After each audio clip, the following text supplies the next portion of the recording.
Texans, Bears. Going through what y'all need to know to make some money on this bitch.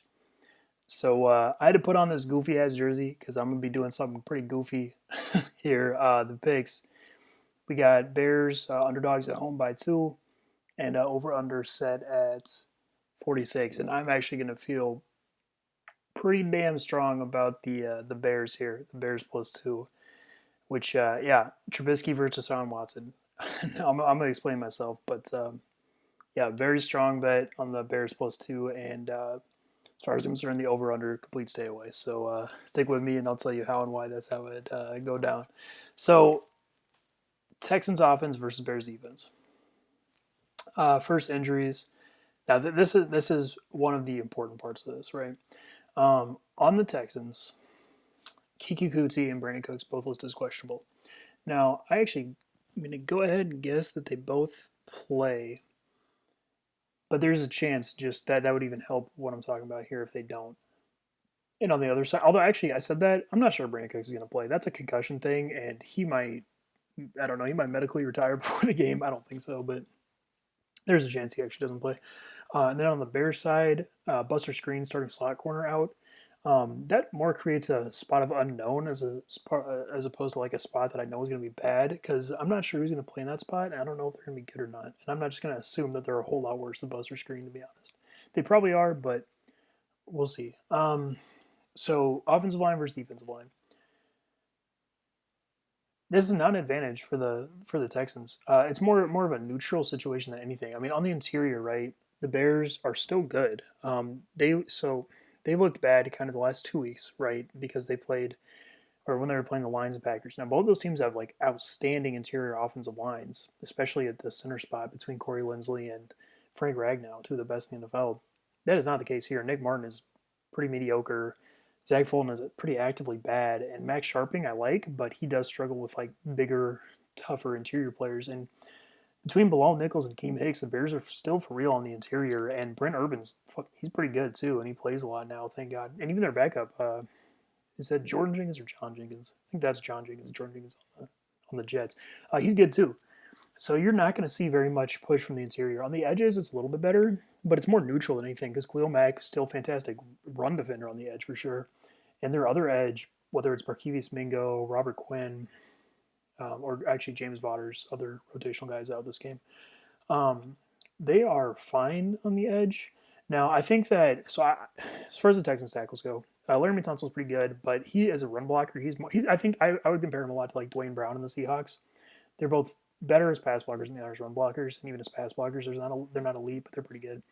Titus Howard, I really like, and that dude is for real in the run game at times. Here, though, maybe not so much.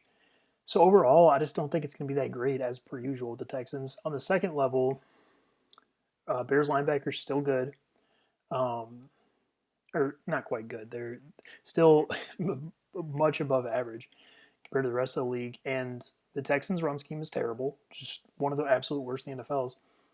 And outside of Titus Howard a little bit, they don't have any offensive linemen who are notably going to affect anything the linebackers do. So you talk about good linebackers who are free to do things, and that's at least a success. So their overall run game is just going to be bad again. I don't really even see it pass. So the lines were decent, but again, like last week, but um, their interior offensive line, their whole offensive line is good, is super underrated, and their scheme is at least okay. The Texans are like really bad. So then you talk about the passing game, and here, I mean, pass rush wise, there are issues on the interior between Akeem Hicks and Brent Urban. They can penetrate into the backfield, especially against Zach Fulton, pretty quickly. On the edges, Tunsil and Howard are good, but they're not perfect, and especially like Laramie Tunsil notably struggles with like. So he's good against all like players all the way up to the elite level, but once you get there, he actually can have some pretty bad games. And Khalil Mack is on the lower end of that elite level. Um, he has trouble over certain types of tackles. Laramie Tunsil, not necessarily one of them. So you're going to see some from Khalil Mack. And on the other edge, too, I mean, Titus Howard does struggle with speed rushers, and Robert Quinn's obviously super disappointing this year, and I think I have consistently overrated his impact. But I'm ready to get hurt again. No, I'm not quite. I'm not going to fucking go overboard with Robert Quinn, but I mean, there's a chance for sure. So you're talking about a non-clean pocket, right? And as far as receivers go, I mean, listen, Bears secondary is still really good. If you watch what happened in the Lions game last week, which I know I keep going back to, but I just feel that I need to explain that because the Lions put up 34 on the Bears defense. Um, Matt Stafford is pretty good. Um, B, there was like a couple plays in that game that were, I don't know how repeatable they are, especially like at the end of the first half, right? Quintez Cephas, rookie wide receiver for the Lions, gets a like 40-yard touchdown. And if you look at what happened to that player, Kyle Fuller is like he's fucking memeing. He's like purposely running 5 yards behind the receiver because he thinks that he just assumes he can be able to catch up to it, which he doesn't. And hey, Quintez Cephas makes a good play on the ball, and it's a really good throw from Matt Stafford. But like, that's not something I've seen him do before, and it's not something I expect again, really. And while I think Brandon Cooks would be good if he plays in this game, I don't know if he will be, and I also don't think he'll be that good. And Kiki Kuti is again a whatever slot receiver. He kind of went off versus the Colts last week because Colts simple zone defense and whoever is sitting in the shortest space possible is generally going to get a lot of receptions. Was what happened. He's a little better than that. That's maybe cheating on him too much. And then was it Chase Hansen? He's not good. He had yardage too off of like tipped balls and like just being the one in a route combination who happened to sit in the space in the zone, which is not going to be the case here. Bears are a lot better and a lot different defensively than the Colts are, and Kyle Fuller and Jalen Johnson are just significantly better than whatever receiver they're going to be lining up against. So then you talk about then Watson. So again, Watson is constantly the reason that his own offense fails. Constantly is a little strong. Consistently, the reason his own offense fails, and that's gonna continue here. So he's also the reason they succeed a vast majority of the time. But problem is that it's all self-contained in a game, and is always both. There's highs and lows, and it doesn't end up with a good result. As opposed to someone like Kyler Murray and Lamar Jackson who have like a high floor as quarterbacks. Deshaun Watson has definitely demonstrated that he doesn't. He gets held in the teens all the time. And those other guys aren't even. It's not even really possible to have them in single digits, whereas it absolutely is. Although Russell Wilson's like that too, so I'm not gonna. It's not like a super. It's more of a stylistic thing as opposed to a good bad thing. Just interestingly, but yeah, Watson is not gonna like. He doesn't have an advantage against the Bears scheme. Now I'll say the Bears don't do anything super complicated defensively, so I think Watson's fine there, and he's gonna be able to run around. But his running around doesn't lead to made plays all that often. Don't fucking. That is clearly the case if you just look at his career and his teams just never did that good offensively. It wasn't because of Bill O'Brien. But yeah, I mean, I think here he will create a little bit because he does every game again, like one or two. But without Fuller, suspended now, without Randall Cobb still, his receiver options just limit so much of what he can do when he's moving around that it's just tough combined with his own self-limiting. The overall pass game is just going to be, I think it's going to be mediocre at best. I mean, Brandon Cooks, if he plays, can drive a little bit. And Watson, yeah, he'll do some stuff, especially, with his legs outside the pocket, but it's not going to be consistent. It's not going to lead to that great results. And once they get to the red zone, there I do give a lot of credit to Deshaun Watson. He's better than the vast majority of quarterbacks in the NFL in terms of actually turning red zone possessions into touchdowns, like himself. Not there's more of a Bill O'Brien problem when he was the coach and offensive personnel stuff. Why the stats don't necessarily reflect that, but yeah, I have them overall at a point spread of 14-21, and frankly, that's probably being a little bit generous. And maybe that has something to do with the quarterback on the other side of the game, but yeah, just look at why would they succeed offensively consistently in this game? And the only answer you can have is Watson, and he's shown that while he'll do it sometimes during a game, over the course of a game, it's unlikely to impossible, especially against a good defense. So then the Bears offense. Injuries first. As far as the Bears offense goes, nothing of note.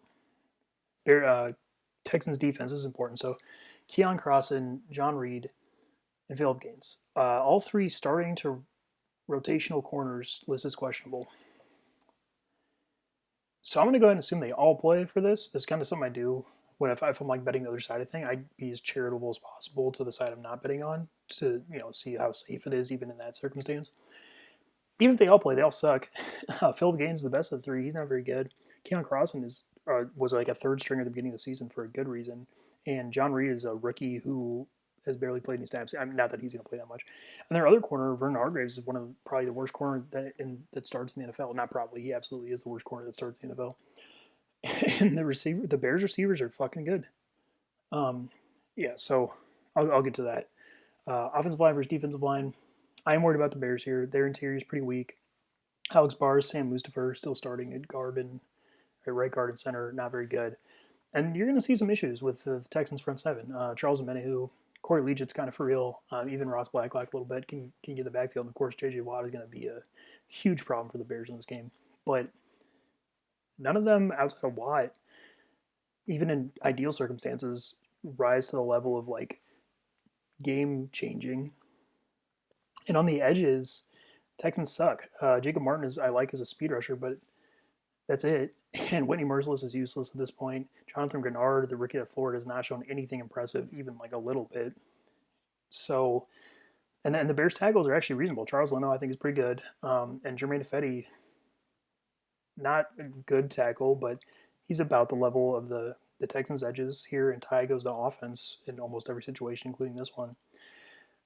So, yeah, the overall run game. Oh, yeah, and then the second level. So, Texans linebackers, I think, are going to have a good game here. Zach Cunningham, Tyrell Adams. I don't hate them. I don't like them either, but I think they're fine. And the Bears' run scheme is real trash, too. It's also way down there with the Texans in terms of being bad. But David Montgomery creates yards, and the Texans have shown themselves to not be capable, even in good situations, of stopping the run very well. So I think the running game is going to be mediocre for the Bears, which is a compliment for them compared to what it normally is. And yeah, it's not useless, which helps a lot because a lot of their games it is useless.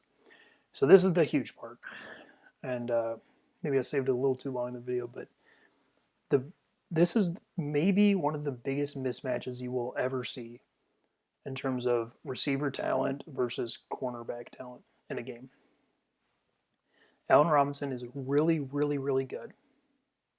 Anthony Miller he has huge problems with drops, for sure, granted.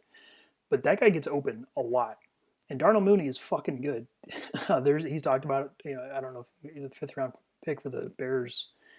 He gets on the field and he gets talked about for a really good reason. That guy's really good. And it's more because this might be the worst group of corners in the NFL that I've seen this year in terms of what the Texans are going to this game with. I mean, none of them can guard Allen Robinson. Like full stop, not just like over a period of time. None of them can. Physically, they're incapable. Especially Vernon Hargreaves. If they throw him, Jesus Christ.